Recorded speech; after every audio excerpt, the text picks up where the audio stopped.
Hello, hello, hello, beautiful badass. Welcome to the Magic is in You podcast, the podcast designed to empower you to tune in, tap in, and turn on the magic within inside of you so that you can embody your inner empowerment, so that you can intuitively move through and create on purpose your life. My name is Kelsey Holmes. I am the life mindset and embodiment coach at Elevate You and the host of the Magic is in You podcast. I am so grateful you are here today. Welcome to episode number 15.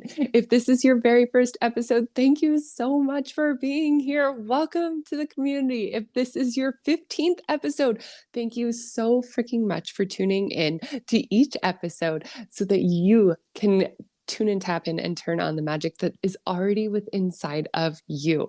I am so grateful you are here. And if you haven't left me a note, let me know that you're listening. Tell me hello. Let me know if you have any feedback for me. I am still getting better, growing, and allowing myself to elevate with this podcast, still bringing on new amazing guests. I'm so excited for the incredible guests that I am lining up for 2025. It's going to be such an expansive, abundant year. It's going to be absolutely incredible. And today I am super excited to share a little story about how I really came to the embodiment world and the personal development world, actually, kind of taking it back to the roots a little bit, but how the journey has really kind of led me to where I am today.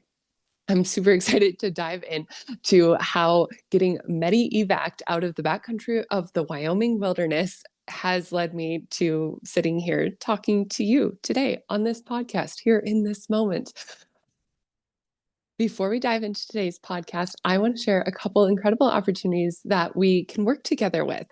The first one being the Embodied Empowerment Challenge. This is a 7-day incredible opportunity for you to tune and tap in and turn on the magic in your body, where we are going to be diving in somatically, doing some somatic movement to release the stuff that's no longer serving us, limiting beliefs, old thought patterns that are no longer serving us, old physical patterns that are no longer serving us, allowing ourselves to also reprogram the subconscious mind and energetically align with where we are excited to grow and desire to grow in 2025.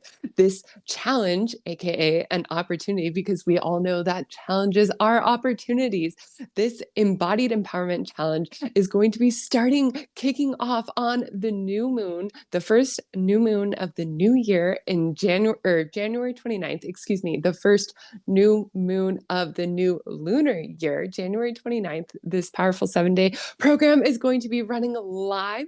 So if you are interested in learning more about the Embodied Empowerment Challenge starting January 29th, click the link below to sign up. It's going to be an expansive, incredible 7-day, 7-module course to really allow you to tap into your body, your mind, and your energy so that you can elevate from the inside out, so that you can flow with ease and blissipin in your life, so that you can get the shit done that you need to get done to grow to where you want to go in an aligned fashion. I'm super excited about that one. And then if you want to take it even deeper to really expand and create a solid foundation within yourself for this entire year in 2025, I currently have a few available spots in Elevate You, my one-on-one VIP transformational coaching experience, 3-month program designed specifically for you, custom tailored for you, so that you can elevate mind, body, and energy so that you can grow where you desire to go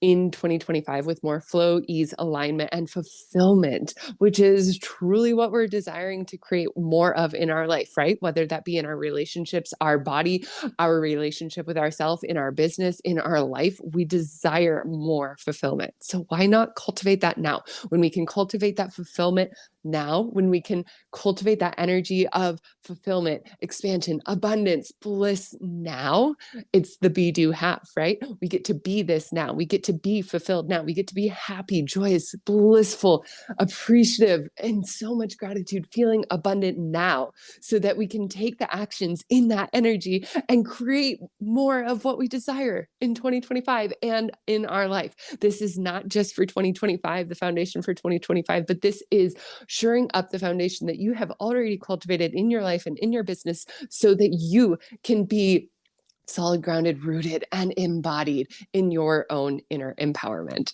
So, without further ado, let's get to the goods today. We are talking about embodying our magic, our light, ourself, and why this isn't so freaking important. So, let me take you back to a long time ago, I guess. Let me take you back. So, growing up, I personally struggled with school. I was told I had a learning disability, a reading disability, and pretty much hated school because it always made me feel not good enough. I didn't feel like I could do, like, it just made me feel not good enough, quite frankly. So I really struggled in school. And that just wasn't my jam, which fine, that's okay. So instead of focusing on school, I focused on things that I could do with my body, how I could express myself with my body. And I really enjoyed moving, being physical. So I enjoyed sports, for example, like volleyball and basketball and figure skating and cross country skiing. I did all these fun activities as a kid. And growing up, I also had a lot of injuries as a kid. First, starting when I was like, I think 8 years old when I first injured or sprained my ankle, and then was on and off crutches and in and out of walking casts and boots for, I don't know, six or seven times over the next like 8 years of that period. And it all kind of came to a head as I was in and out of walking casts, in and out of boots. I even, when I was 15, managed to rip my stomach open on the ropes course that I was like leading my peers on and had 60 stitches in my stomach. So it was one of those like, my childhood or my teen adolescent childhood was like injury after injury after injury after injury. And as a kid who found their joy, their bliss, their expression, their fulfillment in moving their body, then not feeling good enough in other areas of themselves, it took my like confidence took a hit. My personal soul, my light took a hit because I just didn't find another way to move my body that felt good for me. And it kind of all came to a head when I was 16 years old and I was on a NOLS course, or a National Outdoor Leadership School course. This course was I think it was like a 30-day backcountry backpacking course. I think it was 30 days, backcountry backpacking course in the Wind River Wilderness of Wyoming for 16 and 17-year-olds. And so I was so fucking excited about this. This was after I had been on and off crutches for like half a dozen times in the last 6 years. It was after I ripped my stomach open. And I was so excited to do something hard, but different. And that felt exciting and like an adventure and expansive. And so I get to this course. I drive down to Lander with my folks, and my folks drop me off, and I've got a backpack that I pack up all tight with all of my things for the next 30 days, like clothes and dishes and food and rations and all these things. And I meet the other, I think it was like other 11 students that were going to be on the course with me, 7 guys and maybe 4 other girls or something like that on the course with me. And we get bussed out to a stop in the woods and dropped off with our instructors and told to have a nice time.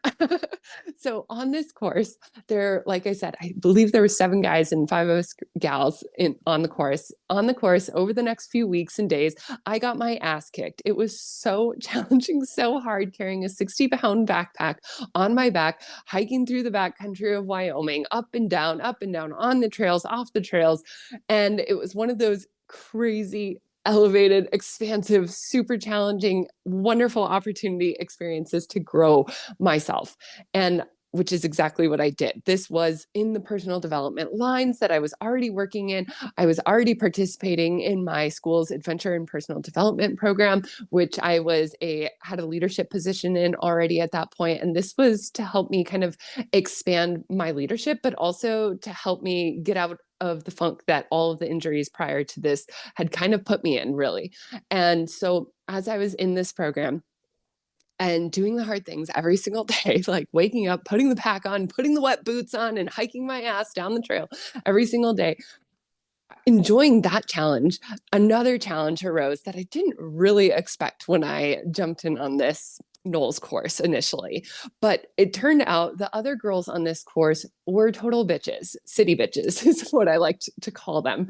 I was the one girl from like a small town. All the other girls were from big cities, like one from, I don't know, some big East Coast city, one from Seattle, and then two friends from the Denver area. And I like had really wanted to meet some other girls my age that were kind of into the outdoors things because I just wasn't really around them. I didn't surround myself with them at that point in my life. Anyway, turns out these girls were all bitches.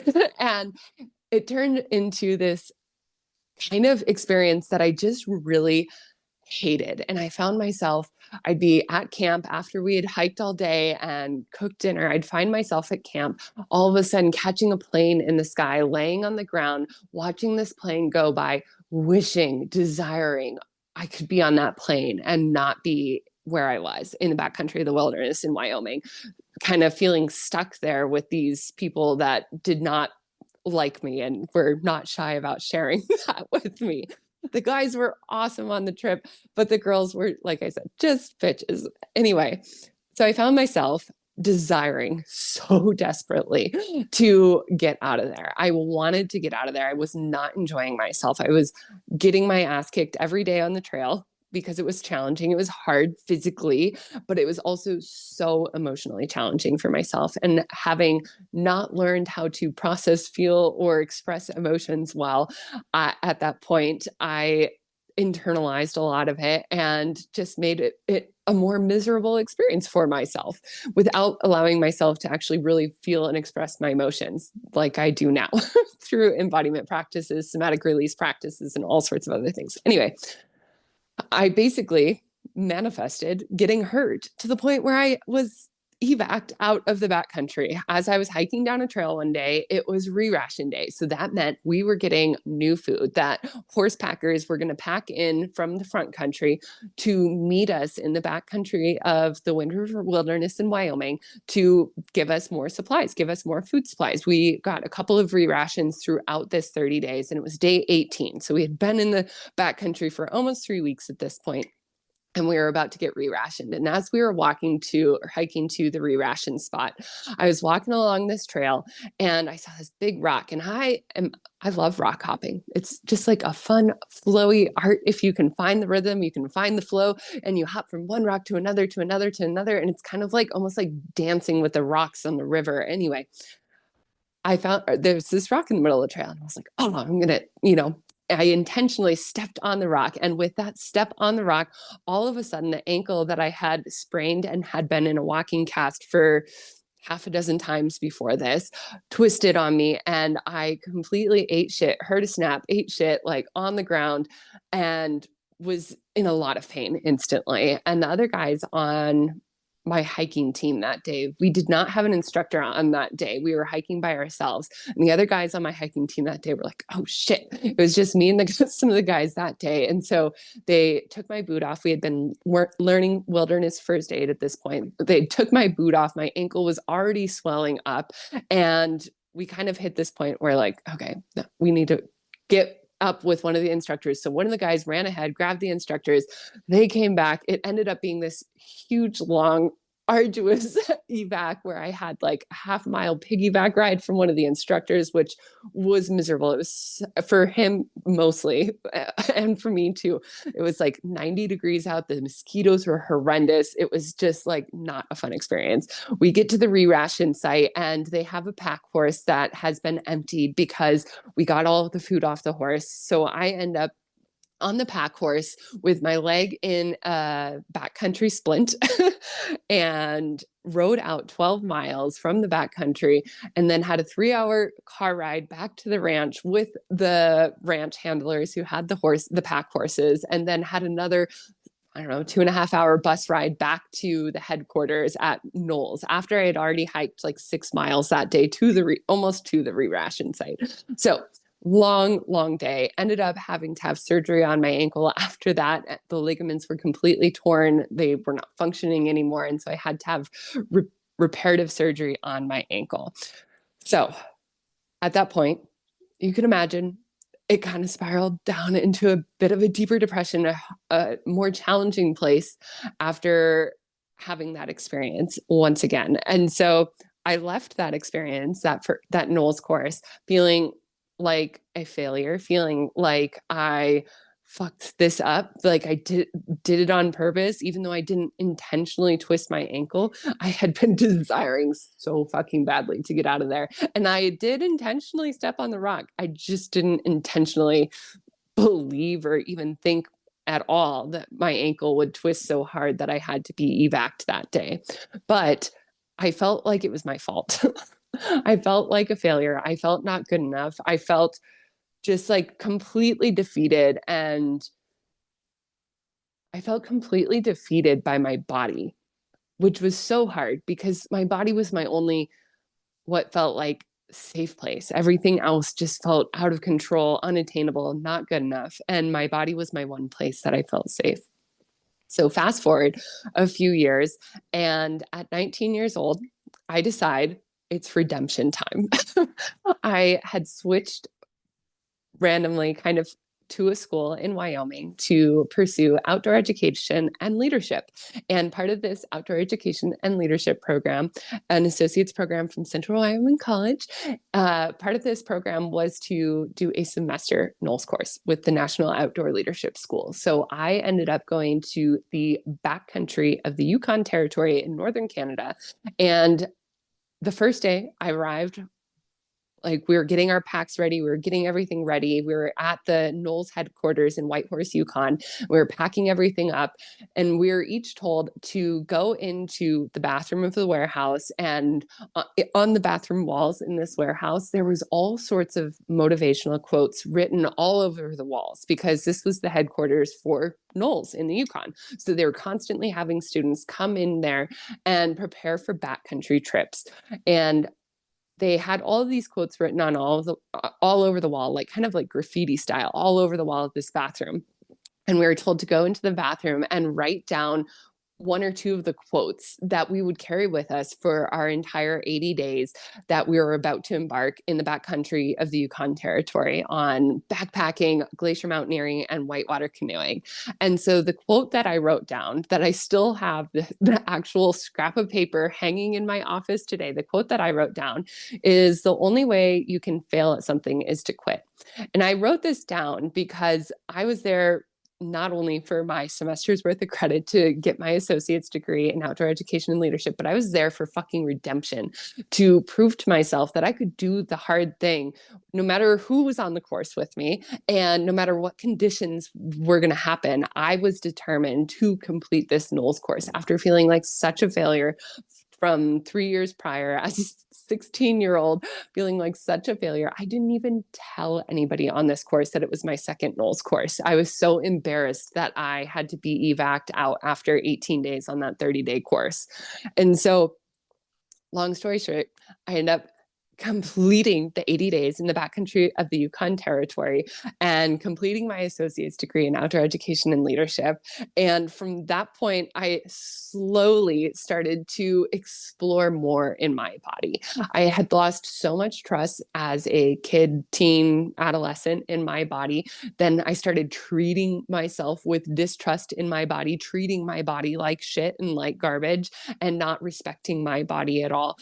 But after that NOLS course, I made an intention to myself to appreciate what my body can do, no matter what the state is in. And that appreciation, that seed that was planted after my first NOLS course, it was in the ground for a very long time before it sprouted during my second NOLS course. But that seed of appreciation for what my body can do rather than what it can't do has been what's led me to continue to get to know my body, to grow my connection with my body, to grow my trust with my body, so that I could feel embodied, so that I could really be and live like blissfully in my body without feeling ashamed, without feeling distrustful that it's going to give out on me, or without feeling like it's weak, or without feeling like it is not good enough. And over the years, since I finished my semester in the Yukon, My relationship with my body has certainly ebbed and flowed. And getting into massage school helped me connect more deeply with my body, but it also kind of almost drove a wedge into the two parts of me of loving my body and hating my body, and driving that wedge into the two parts between the love and the hate for my body allowed the hate of my body in my body to become more visible, to become more present. There was a number of years after I became a massage therapist that that wedge, like I said, made the part of me that hated my body more aware that I hadn't healed parts of myself that needed to be healed. As I became more aware of what I did not like about my body and how I didn't like to feel in my body, I had a moment where when I was 25 years old, I had been massaging for a year. I had just opened my very first massage therapy private practice at 25 years old. I was so excited. I had a loving, amazing partner who is now my husband, Nate. We had a sweet old golden retriever named Etney, who I just adored. We had this beautiful little home we were renting in Bozeman, Montana. It seemed like everything was going well, like I had everything, and I was still in this place of not liking myself, not loving myself, not treating myself with the love, respect, and appreciation that I knew I could be treating myself with. So at that point, as I was sitting on my living room floor, way over the weight that was recommended to me, as my doctor put it, I could be taller for my weight, um, and unable to get off the floor, stand up off the floor without the use of my hands, I had this moment of enough is enough. Like, I'm fucking sick of this. And so that moment of that deep hate, that was actually deep hate and distrust for my body, and that part of myself that wasn't taking care of myself, and that part of myself that didn't know how to be compassionate or kind to myself. I was told to do that to other people, but never learned how to do that to myself for myself. Um, that part of me, that part of me planted the seed to decide that there was a different possibility. There was something better out there. I could Maybe one day I could love myself. Maybe one day I could like myself. Maybe one day I could like my body. Maybe one day I could love my body. Maybe one day I could appreciate myself. Maybe one day I could trust myself. Maybe one day I could really know myself. Maybe one day I would feel good enough. Maybe one day I allowed myself to be in this moment of fuck this shit, while also thinking maybe one day it could be different.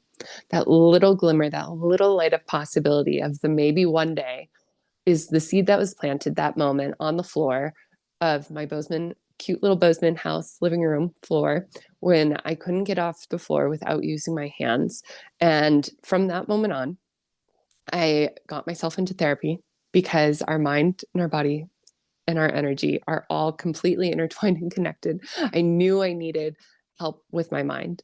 I got myself a yoga membership, not to the gym, but to an actual yoga studio for the very first time, and did the scary fucking thing, feeling way too overweight to go to yoga, but also not wanting to go to the gym anymore because it felt like punishment.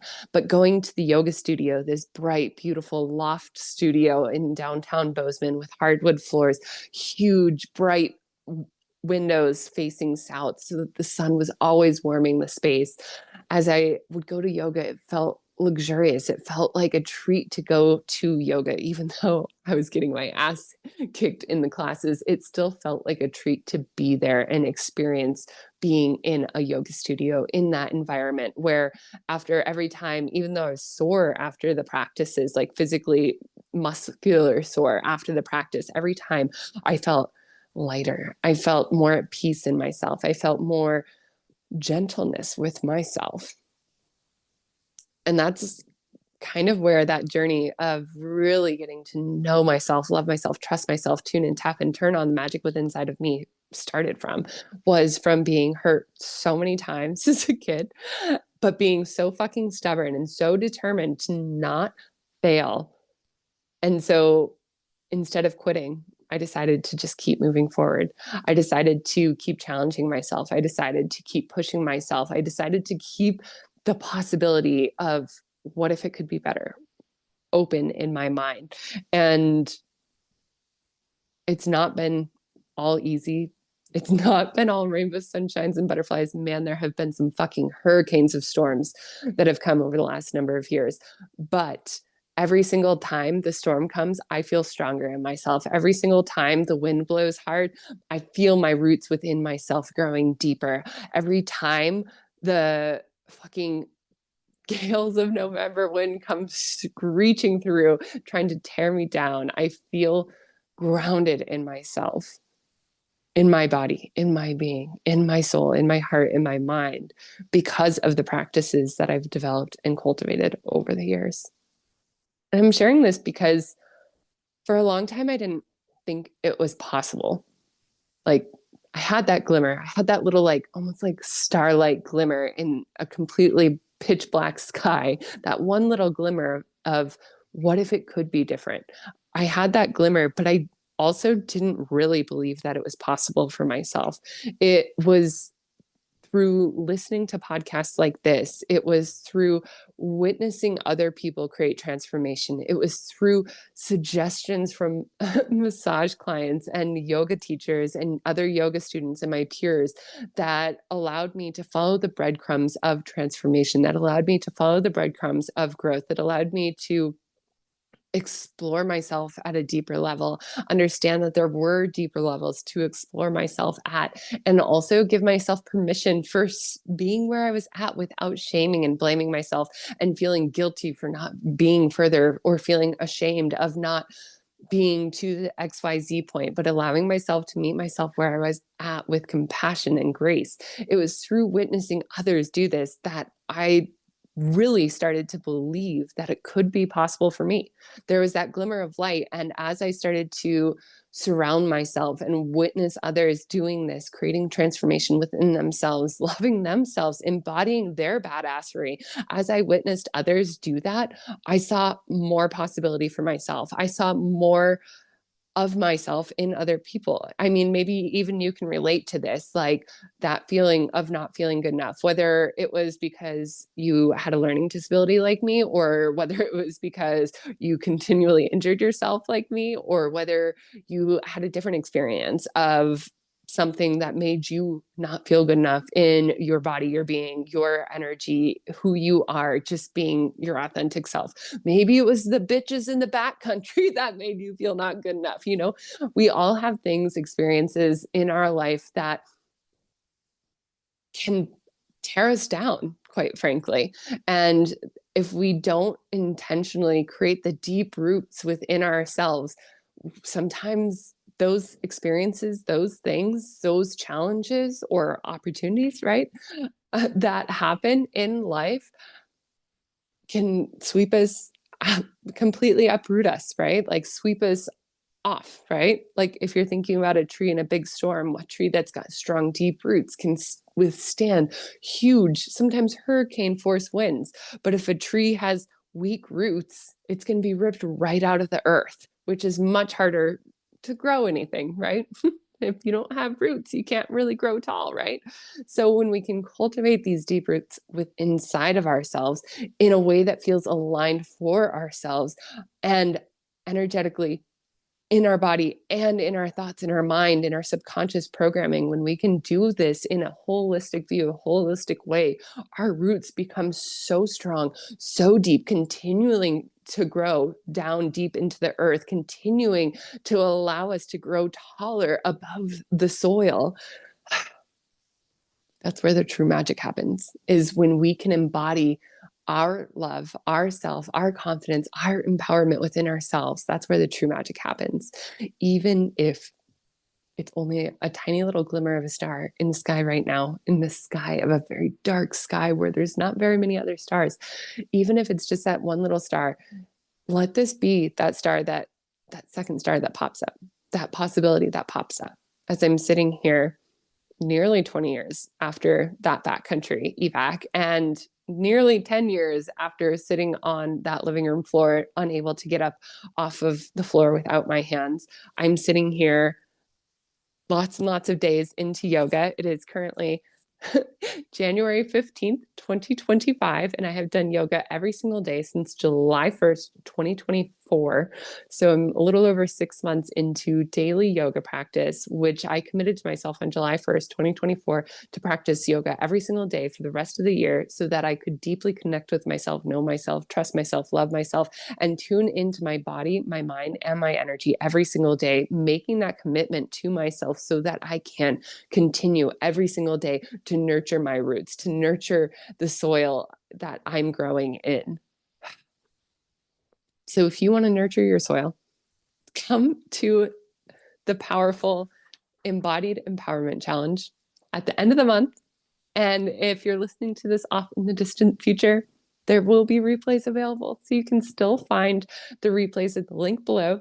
And if this was helpful for you, this like kind of long journey, I suppose, of going from that not feeling good enough place where it was kind of on this repeat cycle of injury after injury after injury into this place of powerful, empowered embodiment, feeling confident, aligned, allowing myself to be seen, to be heard, to show up authentically, fully, full heartedly, and share some of the things that I've actually never shared before, like those damn backcountry bitches. Anyway, I hope this is helpful. I hope this story was helpful. And if this podcast has been helpful for you, if you have gotten any glimmers of light, please leave a 5-star review, share it with a friend, and I would so appreciate it. And yeah, in love, light, and so much gratitude, have a beautiful rest of your day. Peace.